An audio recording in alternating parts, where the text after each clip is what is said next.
Namaskar, I'm Ashok Vyas, and when we talk about life, it is all about learning and learning to share the love and all that you have acquired through your learning, how it can be applied for the benefit of others is something which is very, very dear to one and all, especially those who are sensitive. And with sensitivity and with understanding and knowledge, there are very few individuals who manage to make the big transition of going back to their roots and work through organization like Human Benefit Services.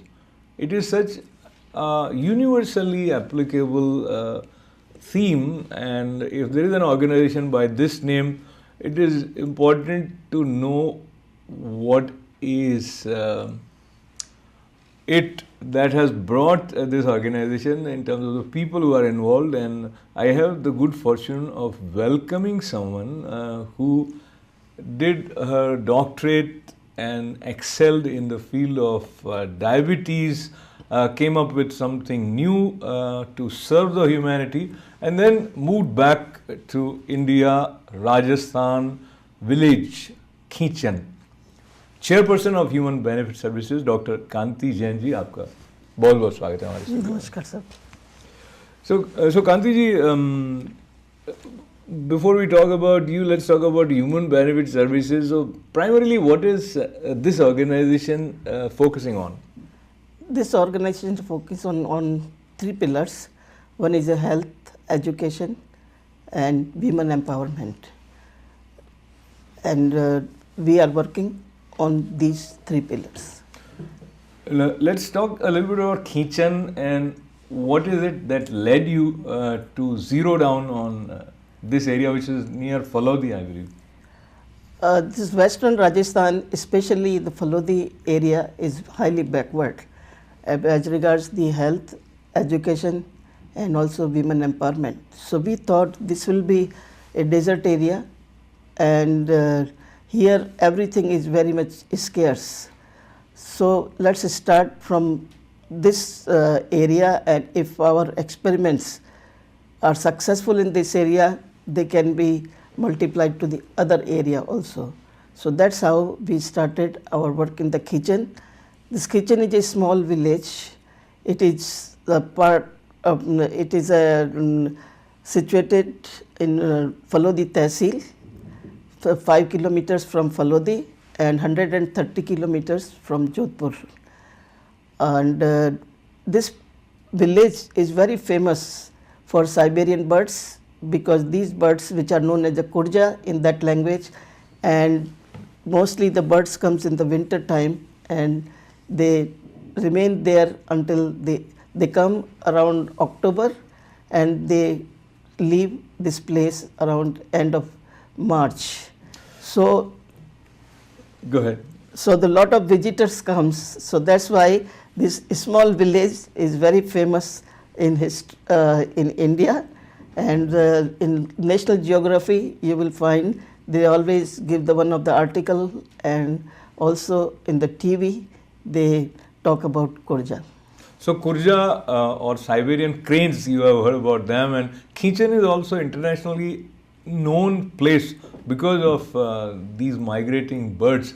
But there is one bird, if I refer to Dr. Kanti Jain, as bird who has migrated back from America and now is serving the natives of Khichan. So women in general are always trying to find their place in the society, and the kind of recognition and gratitude which the society owes to women in general, that awareness is also growing, and sometimes we need that much more needs to be done. But talking about women empowerment, and especially in rural area where most of the family members are not supportive that women go out and work. So there you are starting these kind of projects. What were the initial hurdles that you had to face?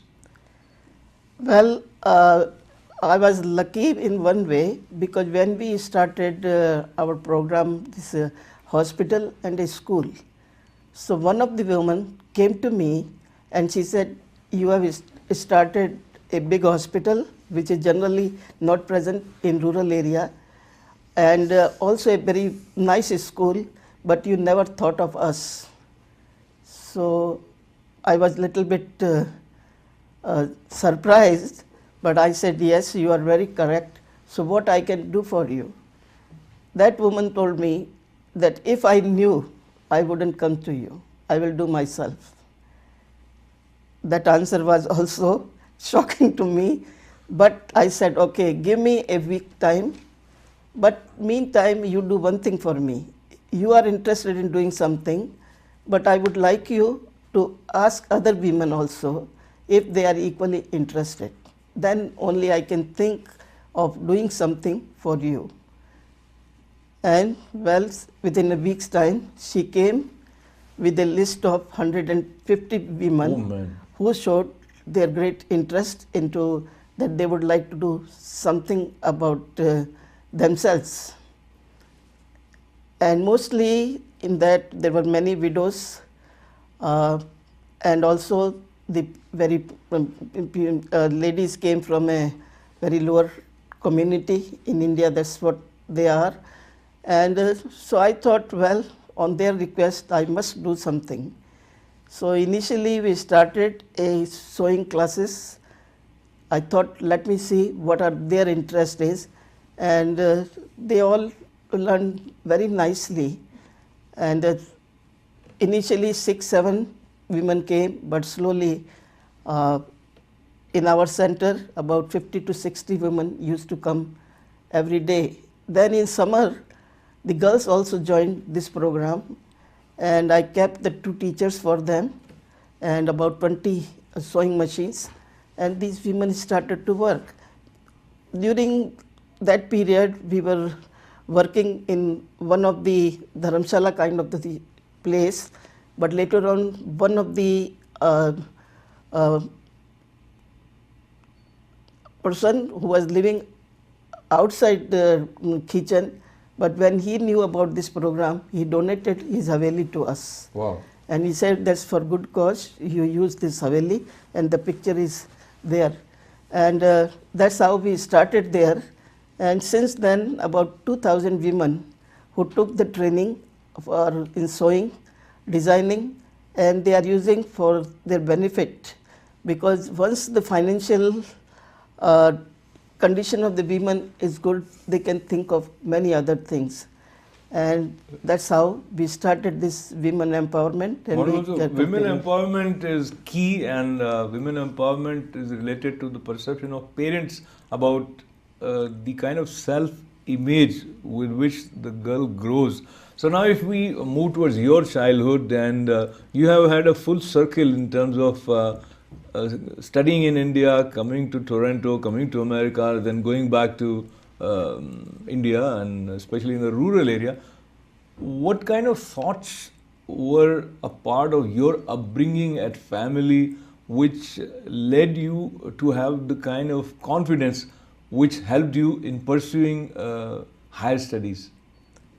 Well, from the very beginning, my mother was a kind of the person. She said each child should get a good education, and education makes the life of a person. Other things can't do it. And with that thought, we worked very hard. And my mother was very careful that not only her own children, but any child who comes for this purpose from the villages, because at that time there wasn't schools in villages.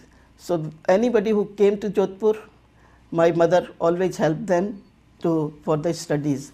And so study was a very important thing for us. And when I grew, I requested my mother that please uh, leave us alone for our studies and don't bother us that get married and do this, because I want a very different kind of the life. And I'm fortunate that I have those kind of the parents that they both agreed that yes, you should continue your career the way you like it. So after finishing my master's degree, I went to teach in one of the college in Bikaner. And there I go and give any kind of the suggestions or anything. They will say, well, you are too young to understand. You are too young to understand. Because I didn't like the way we are teaching our children, because I said, that's the time the books are written when the English was here. Now we need to change the whole pattern. But so at that time it came in my mind that I have to get out from here and find out and make myself more knowledgeable, because everybody tells me that I am too young to understand. And that's how I have this in my mind. And I requested my parents that as soon as I will get the chance, I will go out and see this world. And that's how I came out.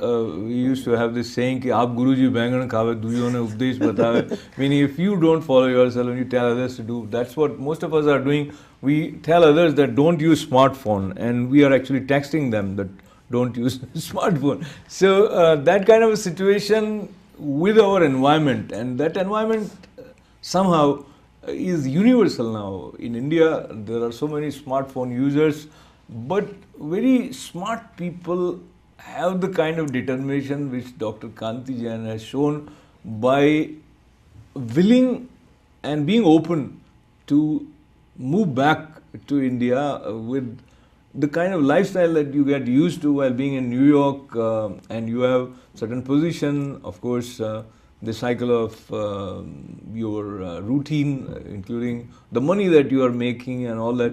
So was it difficult, easy, and what would you say contributed to this important decision of going back to a village in India?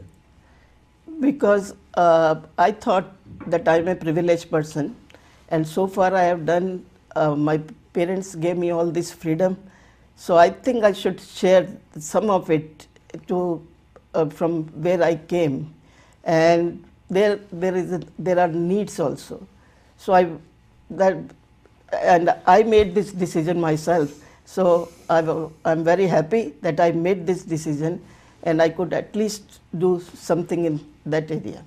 So now let's talk about the other focus which Human Benefit Services at Kinchen is having. We talked about women empowerment, and there is a hospital also which you have started. And also allow me to request you to share something about the village that you have adopted and the way work of Human Benefit Services have helped in reducing the potential death number. Yeah, we have a 100-bed hospital in Kinchen village. Most of the village, so in mostly the government hospitals are there in like Falodi, but not in the small places. And we made the hospital equivalent to or even better than what you will have in bigger cities. So that provides the services to the people of the villages who were deprived of that. And with this hospital, because patients comes for the treatment, but you can educate them, because it gives you an opportunity to talk to them, work along with them, and that helps in general way to improve their life style, as well as that reduce the diseases. In the hospital, it is very well equipped, and like it has a blood bank, dialysis center, and also the for children an ICU. which is not present in 150 kilometers. So we could save the life of lot of children here, and being blood bank is right there, so anybody who needs blood, it is right available in the hospital. And dialysis center is very rare even in the cities. We have the dialysis center, and these days these kidney diseases are increasing like anything. So the people can get all the facilities right there, and this kidney disease is very, very bad disease, and their lifespan is also decreased. Anybody who gets this kind of the treatment, their lifespan is almost like you can improve to the 10 years. It is like a cancer kind of the disease. So the villagers who are utilizing these facilities, they are very happy, and I can tell you that their health has improved quite a bit. Now, getting the lesson from this, one thing always I felt that when patients comes in the hospital, they were in the very bad shape. Like a woman who is delivering the baby, half of the child is out and half is in, and woman is in a very bad shape. And that always bothered me, that why these ladies cannot come early. And so I said I have to find it out. So we took a project with Tata Education Trust in India. We did the survey of 20 villages in that area. And in all these villages, the most important thing which I could figure out, which prevents these patients to take the help from the beginning, is the transportation. Because there are no inside roads, there is no private transportation, not a government transportation. So whenever they become sick, it is very difficult to come to the hospitals. So during that survey, I came across one of the village where there was no electricity, water, there is only one tube well which supplies to the about 300 houses water, and there is no internal roads. There was one health center which was not used since it was built by government, and the people used to go whenever they needed for anything, even getting one injection, they used to go at least 17 kilometers. And one could imagine if you have a fever and you have to walk 17 kilometers without any vehicle, it's very difficult. So mostly people use whatever their internal things are available, and in that they lose the life, and or they had more complications. So we adopted one of the village and renovated the whole building, and we generally in health centers no doctors goes, but once in a week we made the arrangements, then one doctor goes to that village, and nursing staff remains 24 hours a day, and there was other staff. You're looking at the time constraint, Dr. Kanti, I want to get some more details from you in terms of the number of years that you have been in Khinchan now with Human Benefit Services. So probably from 2000 you are there completely. Yes. So in the past 16 years, what do you see has changed in terms of your enthusiasm, also in terms of the beneficiaries of the services provided by this organization? Well, I see a lot of good things, and personally I myself feel very happy, because if I take this example of Kerala village, which I was describing a little bit earlier, in that when we started, the infant death rate was 77.77. And from last 4 years, since we started this program, we did not have any mortality of infant, and nor is any mother died during that period. Secondly, over 3,000 patients, every year they visit this center. So whatever there is small requirement that can be fulfilled immediately, then that way we can keep these this population healthy. And we were discussing with them, so in their language, which we call as the Hathai, we sit down with the lot of women and the children, and we ask the questions, or they have some questions. Mostly I encourage them, they should ask us the questions. And now the question that I want to ask you is, those of us who want to be a part of this human benefit services organization, and any thing where you would seek community involvement, participation, in what way they can become a part of this, call it a movement of service? I would appreciate if they can be part of us in the, whatever the specialty have, they can serve our hospital and they will give the benefit to our villagers. Second thing, they can, whatever they have, not only the doctors, whatever the qualifications are, they can become the part of the school, they can teach our children, they can go in the villages and serve them in whatever the way they want, either education, health, or if they have any other idea. This is the their help.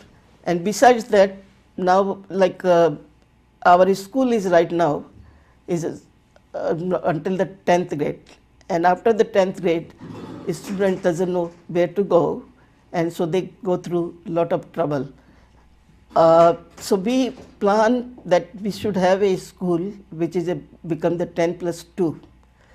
In that school, not only we give them only the facilities until the 12th grade, which is known as the higher secondary, but after higher secondary, most of the students, they go to the different colleges and they do BA and MA. And after doing that, they come out, what they should do, because every child cannot go. So some vocational courses are also So part we of are it. vocational. So just because I'm summing it up, so if you get some interest and if you want to know more details, the website of this organization would be the best way to sort of familiarize yourself. And of course, then you can get in touch with Dr. Kanti Jain and the organization. There is much more that one can learn, and there is such a unique source of inspiration, and she has demonstrated how determination and commitment to serve and to find one's purpose in giving back to the society can bring about substantial and remarkable positive change. Looking at the time constraint, I would like to thank you, but very briefly, any thing that you want to say to women here in terms of when they see there are challenges, they give up their dreams? Well, in my opinion, because we all are very opportunistic, and if we can share a part of it with the people we left them at back home, and especially in rural India, I think they should think of that, and they can become the part of us. We are there, so the base is there, and they can come and share whatever we are doing, or if they have other thoughts, we will be more than happy to accommodate them. Wonderful. So, a positive way of embracing life and working in a way that you stay focused to your purpose and do not become deaf to your calling. Move on. That is what we gather from Dr. Kanti Jain, Chairperson of Human Benefit Services. Such a pleasure having you here at our studio with lots of good wishes.